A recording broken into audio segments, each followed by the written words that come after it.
Et voilà, c'est vrai qu'on est totalement dans le flou. On va essayer d'y voir plus clair avec Linda Lenné, rédactrice en chef de l'Écho touristique. Linda Lenné, bonjour. Merci d'être en direct avec nous. Question très simple pour commencer. Est-ce que c'est trop tôt pour réserver pour nos vacances d'été, ou on peut commencer à faire des réservations en France, par exemple? Alors bonjour à tous, oui effectivement on peut commencer à réserver ses vacances. Comme vous voyez à l'instant à travers votre reportage, les cadeaux de réservation sont ouverts. Maintenant, compte tenu du contexte actuel, les Français ont du mal à se projeter dans les vacances d'été et à l'heure actuelle, il y a quand même assez peu de réservations chez les opérateurs de voyage en France. Est-ce qu'on sait à l'heure actuelle, par exemple, si on pourra aller, nous on est à Paris là, est-ce qu'on sait si on pourra aller dans le sud de la France cet été? Je parle même pas de l'étranger, je parle du sud de la France, parce que pour réserver, avant de savoir si on réserve, il faut savoir où. Et en fait, on ne sait pas où réserver.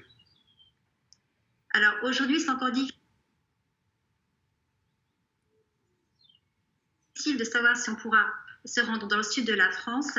Il y a plusieurs incertitudes. Tout d'abord, le plan de transport.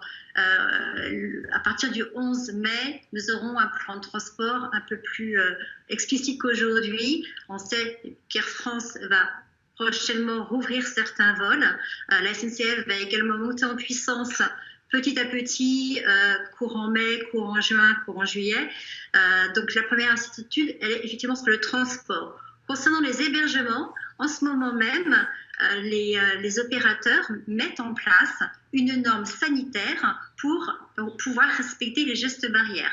Donc, à partir du moment où la norme sanitaire sera commune à l'ensemble de la profession, les hébergeurs vont pouvoir mettre en place un dispositif. Certains vont du coup rouvrir leurs établissements. D'autres vont peut-être préférer finalement faire une croix sur la saison d'été puisque ce sera difficile pour eux de mettre en place un service qui ne soit pas dégradé. Donc il faudra que chaque hébergeur voit le bénéfice versus le coût de cette saison d'été. Linda Lenné, en même temps quand je vous entends, certains qui ne vont pas ouvrir parce que ça va être des coûts trop compliqués, les Français qui vont sans doute vouloir rester en France, est-ce qu'on va pas assister à un envol des prix? Parce que forcément, il va y avoir beaucoup plus de demandes pour des capacités de réception qui vont être réduites et les prix risquent de s'envoler.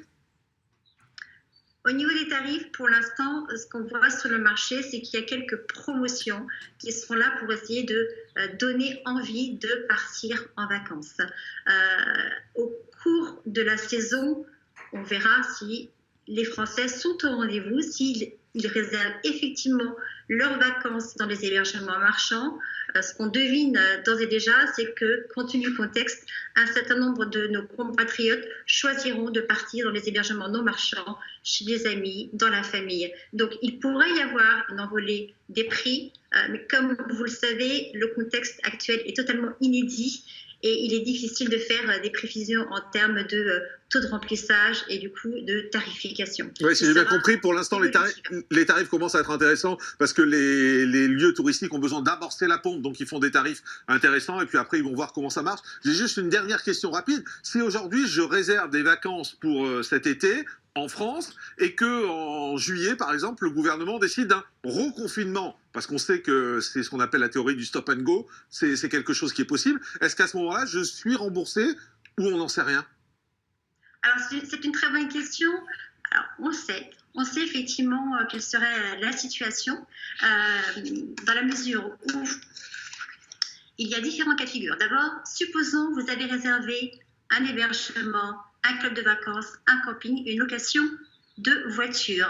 Et finalement, cette prestation de voyage est annulée parce que on décide de reconfiner une ou deux régions. À ce moment-là, il y a une ordonnance qui va s'appliquer. C'est l'ordonnance du 25 mars 2020. Que dit-elle? Eh bien, si jamais une prestation de voyage est annulée par un professionnel, à ce moment-là, vous avez le droit à un avoir qui sera valable pendant 18 mois. D'accord, donc c'est pas un remboursement, je suis désolé de vous couper parce qu'on est un peu pressé par le temps, mais donc c'est pas un remboursement, c'est un avoir qu'on pourra récupérer dans ce cas. Merci Linda Lenné d'avoir été avec nous, rédactrice en chef de l'Écho touristique. Merci à tous d'avoir été avec nous. L'info continue sur CNews.